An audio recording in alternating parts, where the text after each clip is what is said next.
Well done, young blood. Oh, I apologize, Rysanius. You survived your first night in court, and with barely any cowering. I'll be honest, I expected a much more pathetic display, the older vampire said, smiling at his young companion. Uh-huh, Rysanius mumbled, his eyes staring blankly at a wall. You even impressed a few of them with your talk on farming equipment, which was a lot more interesting than I thought it would be.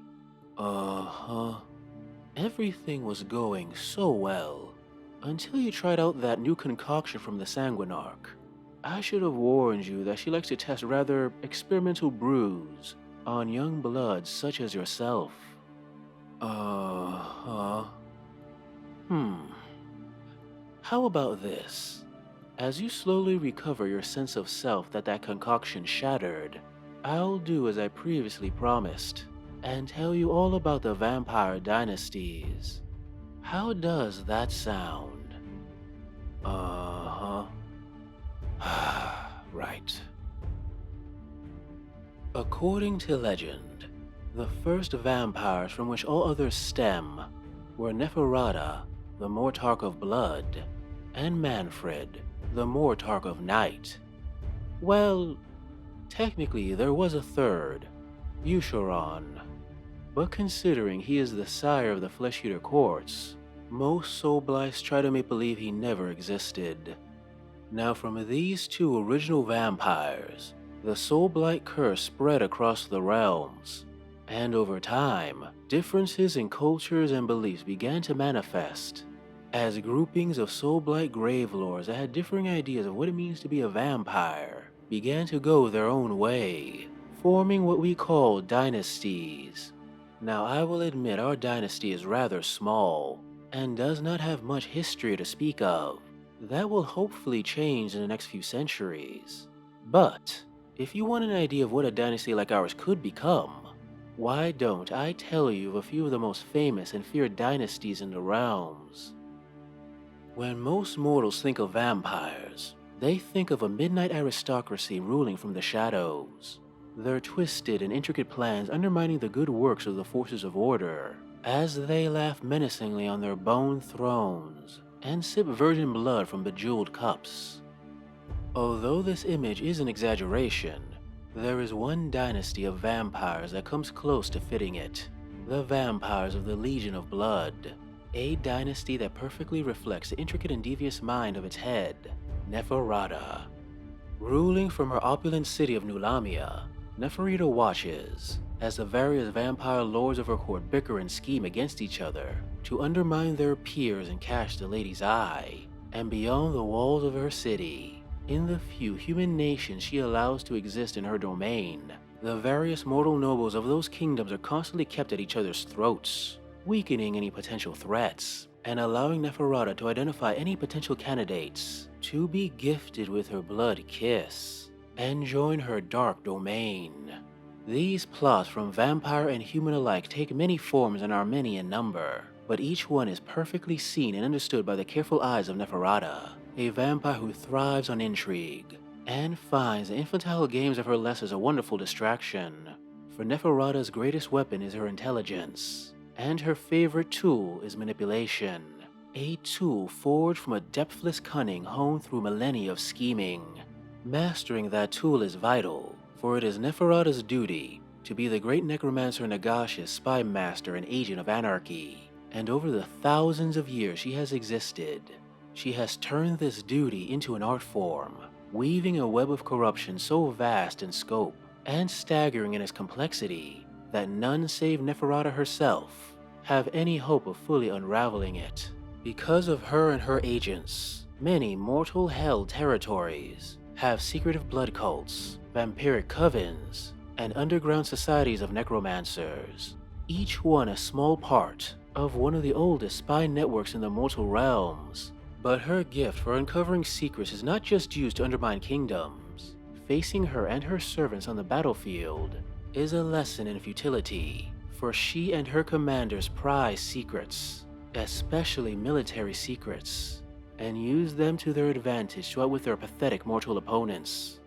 And when she deigns to fight herself, she is sure to ride into battle mounted atop her steed, the dread abyssal Nagadron, and leading an army of death rattles. The creature's synchronized movements and ability to follow orders to the letter with unfeeling dedication, ensuring her strategies go exactly as planned.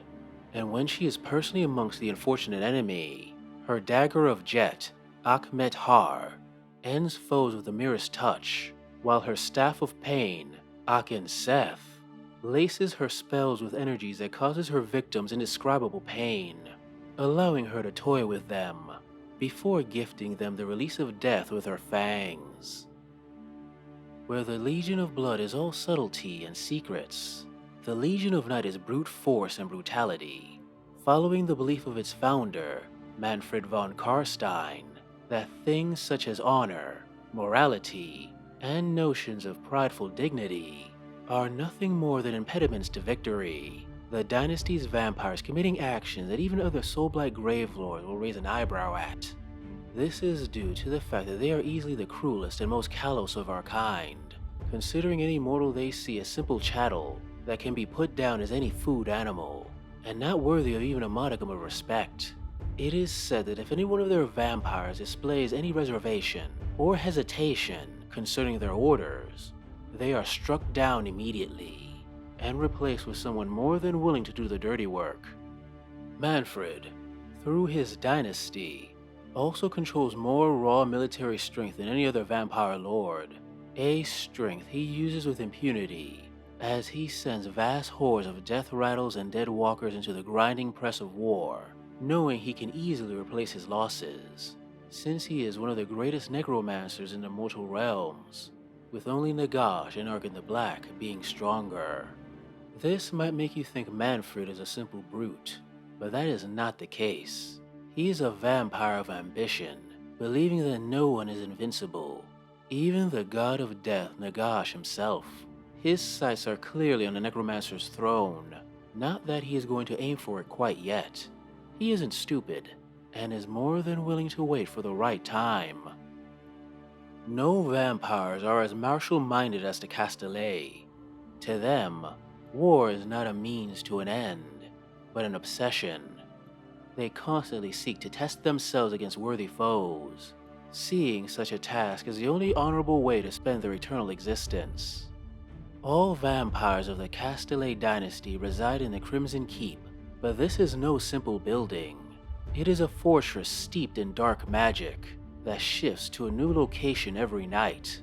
It is drawn to reservoirs of death energies, so it will often manifest in locations of past battles, such as tumbled down castles and broken fortresses. The skies overhead will darken, and clouds of bats will swirl in the heavens. The very stones of those fallen citadels will run like wax, transmuting into stark walls and twisted minarets the color of gore. And from out of the mouth of the keep, the Castellet emerge to trample cities and smash into the flanks of unprepared armies. But this magic is not a boon, but a curse. A curse laid down on Prince Vorday. It was in the Battle of Black Skies, when the Great Necromancer Nagash was broken by the Everchosen, that the prince tried to end Nagash's tyranny by dragging his shattered body into corrupted Realm Gate, so that it could be eaten by the Dark Gods. If he had succeeded, we vampires would have been free of Nagash's iron grip and rule the mortal realms as is our right. Sadly, Prince Vorday was stopped by Arkin the Black. After his defeat, the prince was placed within a coffin, his body trapped until Nagash could be revived. Once Nagash returned, he chose to bind Prince Vorday to the Crimson Keep, dooming him to an agonizing death should he vacate its walls for more than a day. By this act, he turned Prince Vorday into his martial fist, transporting him wherever he needed a foe shattered. Despite this curse, most vampires deeply respect Prince Vorday, and he is venerated by the vampires of the Castellet, and not just because of his deicide attempt. You see, unlike other dynasties, the prince does not only allow those vampires of his bloodline. Any vampire from anywhere can join his ranks. as long as they swear loyalty to him and passes rather intense martial trials. And any mortal can be granted the Blood Kiss if they unseat one of his vampire knights in a joust. This influx of adopted vampires and freshly turned highly skilled mortals bring combat traditions from thousands of heritages, which are refined by vampires of the Castellet into new and even deadlier forms. When the Castellet are unleashed, they are usually mounted, not just because it fits their knightly image, but also because they need to be. Each dawn, the keep relocates to another part of the realms, and if any vampires are left outside, they become stranded. Except for the prince, of course. He just dies horribly. Thus, lances of blood knights form the core of their forces, supported by dire wolf hunting hounds, raised from the most ferocious canine beasts, with the odd force of death rattles and dead walkers summoned from local resources when needed. Merely to look upon the host of the Evangori dynasty is to risk being driven mad with terror. For mortals anyway. For us, it's less madness-inducing and more just plain disgusting. These hosts, usually composed of zombie dragons, terrorgeists, vargeists, and other forms of bestial undead, are ruled by the Vangorian lords, vampires who had long abandoned even the pretense of humanity and have surrendered to the raging beast within, becoming unstoppable nightmares who unleash cursed abominations upon their foes. A state of being, if I'm going to be honest, they brought upon themselves through their greed. These Vangorian lords were once a group of vampires who were more attuned to magic than most.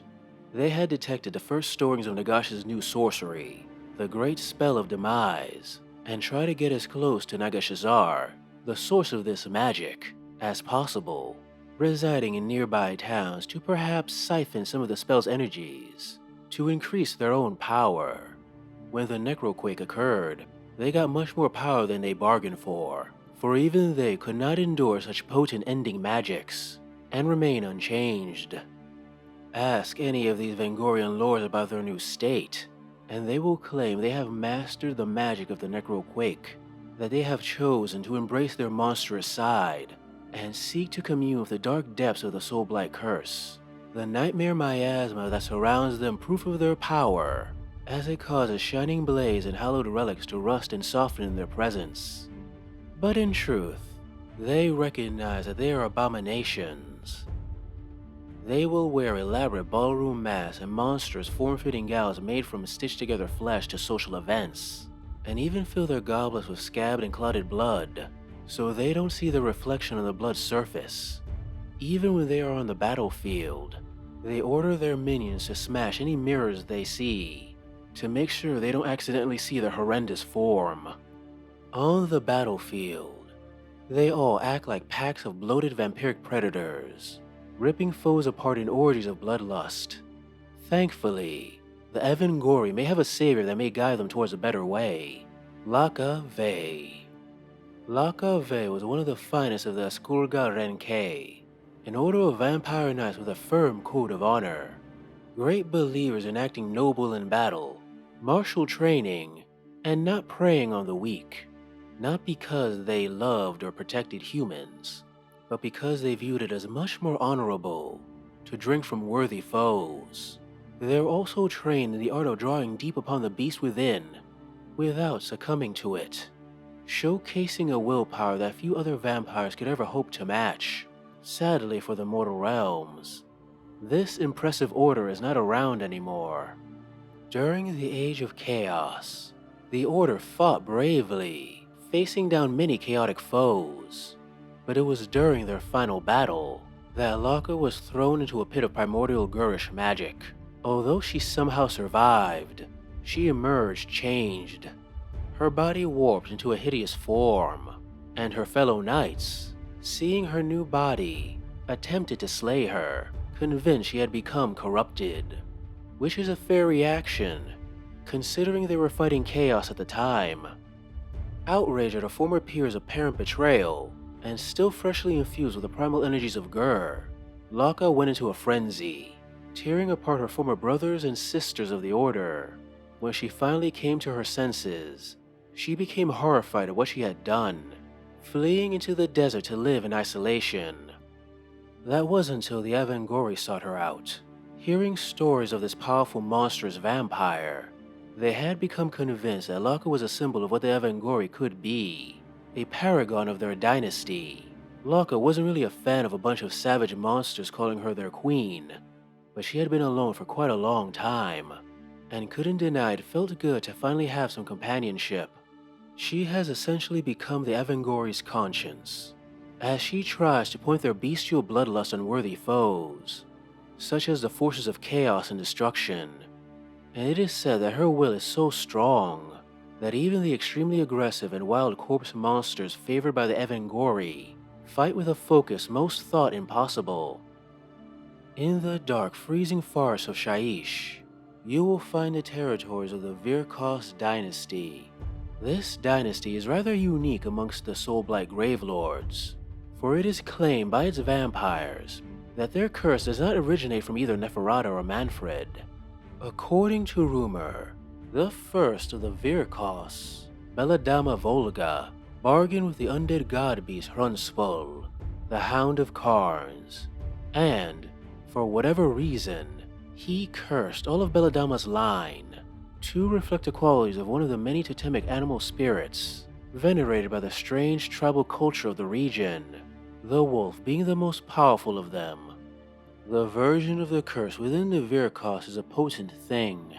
Some are overwhelmed by it once they receive it, transmuted into a colossal humanoid bat-like beast with a gaping maw and huge talons, a beast known as a Vargskire.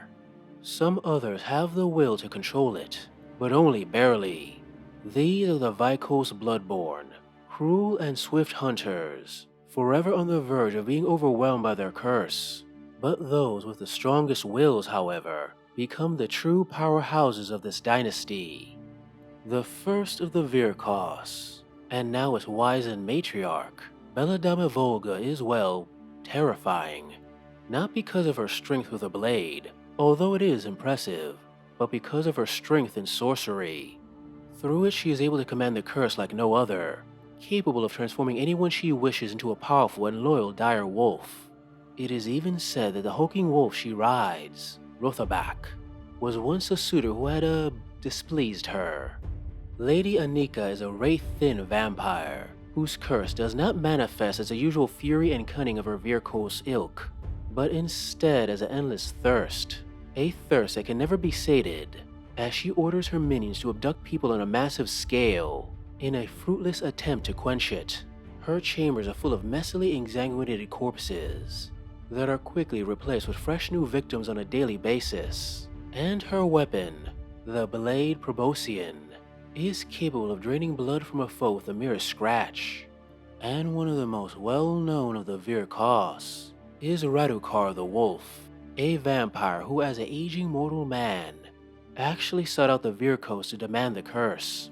To prove himself worthy, he had to slay the twin-headed wolf Vilnas and reclaim an ancient barrow blade, which he did with his bare hands. As you can guess, turning such a strong mortal into a vampire creates a true monster. His incredible strength was elevated to even greater heights, and his already devious mind was further enhanced with the cunning of the wolf. Until recently, that is. A recent defeat at the cursed city of Ofinkarn has brought about some changes. He has become more bestial as of late, towering over his kin as his body bristles with coarse hair, and his nails extend into dark claws, becoming much stronger, but also becoming a bit more lost to his bestial side.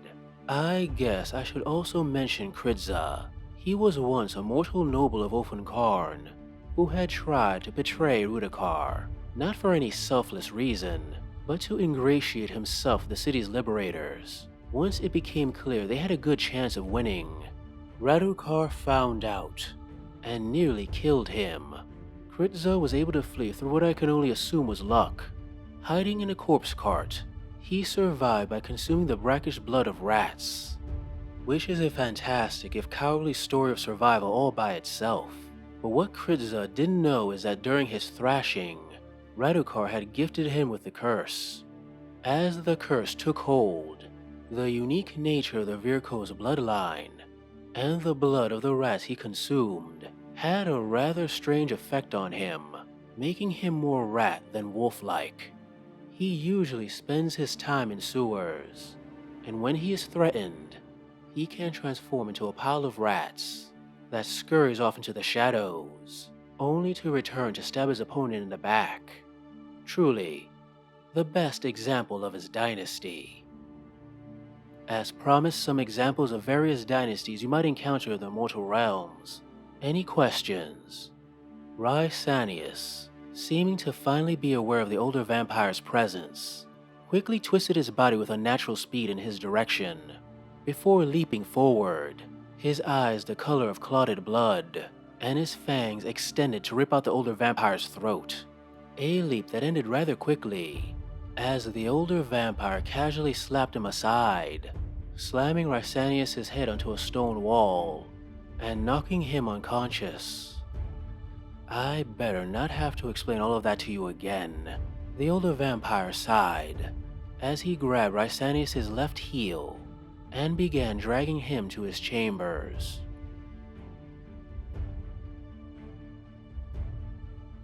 Hey guys, I hope you enjoyed this video on the dynasties of the Soulblight Gravelords, and some of the important people in them.